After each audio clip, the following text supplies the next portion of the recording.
अहो पप्पा, एका आठवड्यात 10,000 कमवलेत आम्ही. अहो माझं कामाचं ते रोस्ट करणार. पप्पा रोस्ट हो, टोस्ट नाही, रोस्ट रोस्ट. अगं आई, तुला सोशल मीडियाची पॉवर नाही माहिती. आयुष्यभर आहे ना आम्ही या कार्ड गायडन्स बिझनेस मध्ये खूप सारे पैसे कमवू शकतो. कार्ड गायडन्स मध्ये या नावात काय प्रॉब्लेम आहे? हा, आणि तुम्हाला माझी बाईट कोणी सेंड केली बरं? हा, नातेवाईकांनीच केली असणार आहे एखाद्या. माझे ना 1,00,000 पेक्षा जास्त फॉलोअर्स आहेत ना, त्याच्यामुळे जळतात ते माझ्यावर. मी ना आता अति करणार, अजून जळव. हॅलो मम्मी, तू काय बोलायचं आधीच सांगतो. मी 30,000पेक्षा जास्त पैसे कमवलेत.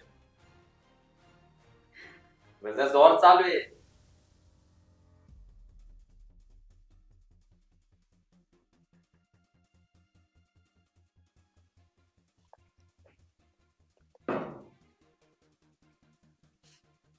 चला वाचायचा का प्रश्न? बघू. मी मेंटली खूप डिस्टर्ब आहे कारण माझ्या बॉयफ्रेंड आणि त्याच्या सोबत असताना तो मला नेहमी कमी लेखतो कारण तो माझ्यापेक्षा ऍव्हरेज आहे आणि मी बिलो आहे. प्रत्येक गोष्टीत तो मला कमी लेखतो आणि यावरून त्याची आणि माझी खूप वेळा भांडणं होतात आणि मग तो भांडणं सॉल्व्ह करण्याच्या नादात नेहमी माझ्यासोबत फिजिकल होतो.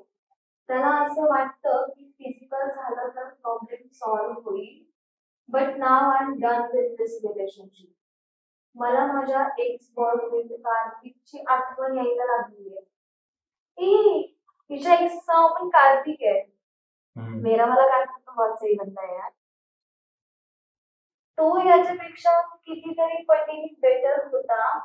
मला असं वाटतंय परत माझ्या एक्स सोबत पॅचअप करावा आणि याला सोडून द्यावा. इतक्यात मी कार्तिकला कॉन्टॅक्ट करण्याचा प्रयत्न केला पण तो माझा एक पण कॉल उचलत नाही. आता मी काय करू?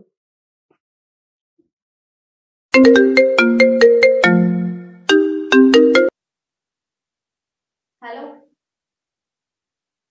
अरे चूतिया, तुला किती वेळा सांगितलं ब्लॉक नंबर है. तेरी गर्लफ्रेंड का नंबर था पहले होगा. अब मैं क्या तेरी गर्लफ्रेंड बन जाऊं? हाँ, मेरा बॉयफ्रेंड है समझा. फिर से कॉल किया ना तो थोड़ा बोलूं टाकेल तुझा.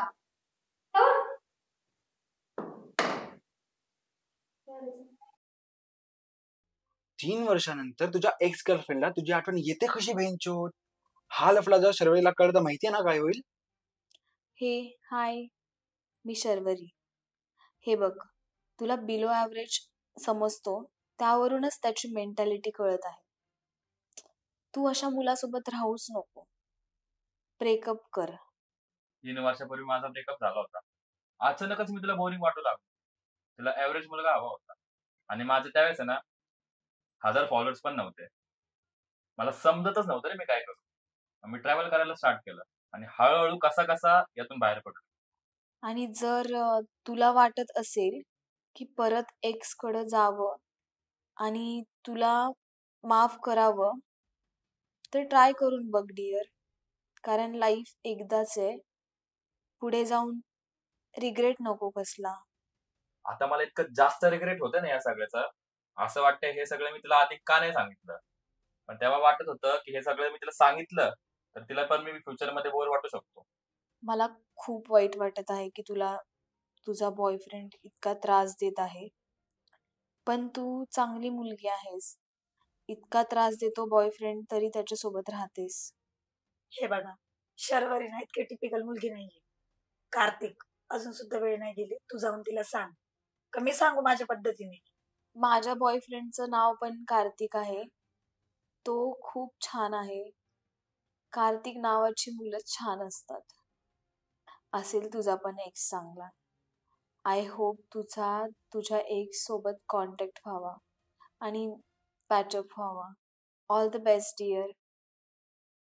आज आपण एक पण तुझ्या एक्सचा प्रॉब्लेम सॉल्व्ह करत नाही आहोत. शर्वरी एकटी करते. तिला डाऊट आलाच असणार आहे. ती तशी नाही अजिबात. ती तिला खूप चांगलं समजावतात. तुझा बॉयफ्रेंडच माझा एक्स बॉयफ्रेंड कार्तिक आहे. त्याची रील पाहिली मी. मला त्याला कॉन्टॅक्ट करायचा होता. कसा करू म्हणून इथे मेसेज केला. प्लीज यार शर्वरी, त्याच्यासोबत माझं बोलणं करून दे, मला त्याची खूप गरज आहे. दुसऱ्यांचे कांड सॉल्व्ह करता करता स्वतःचाच कांड झाला. कसं आहे, करंट बॉयफ्रेंडने त्रास दिला की एक्स आठवतो. आजकालच्या जनरेशनचं असंच आहे. एक्स कडून नेक्स्ट, नेक्स्ट कडून एक्स, नुसता पळ काढायचा. डीलच करता येत नाही सिच्युएशन. तुमच्या आयुष्याचे कांड तरी कांड गायडर सॉल्व्ह करायचे. आता काय माहित स्वतःच्या आयुष्याचे कांड कसे सॉल्व्ह करतायत.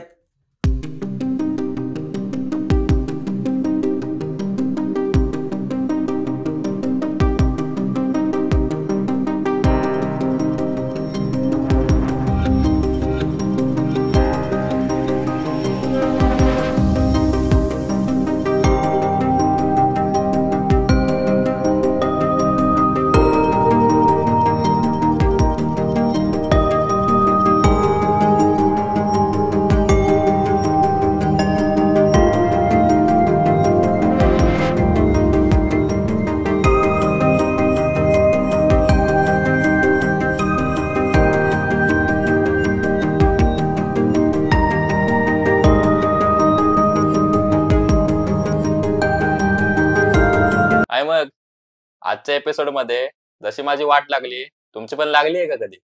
हे कमेंट मध्ये नक्की सांगा आणि लाईक पण. आणि बेल आयकॉनवर क्लिक करा म्हणजे पुढच्या